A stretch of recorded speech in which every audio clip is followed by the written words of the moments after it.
Jamuna future পার্কে এরকম প্রতিনিয়ত হইতেছে প্রতি মাসে।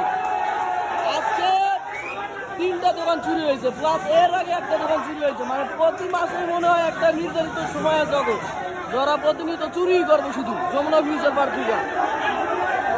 এটা বুঝতেছি না যমুনা ফিউচার পার্কের কোনো অবগতি আছে নাকি না, এটাও বুঝতেছি না। ওদের কোনো কাজকর্ম ঠিক নাই, ওদের জিনিসগুলাই যেন কেমন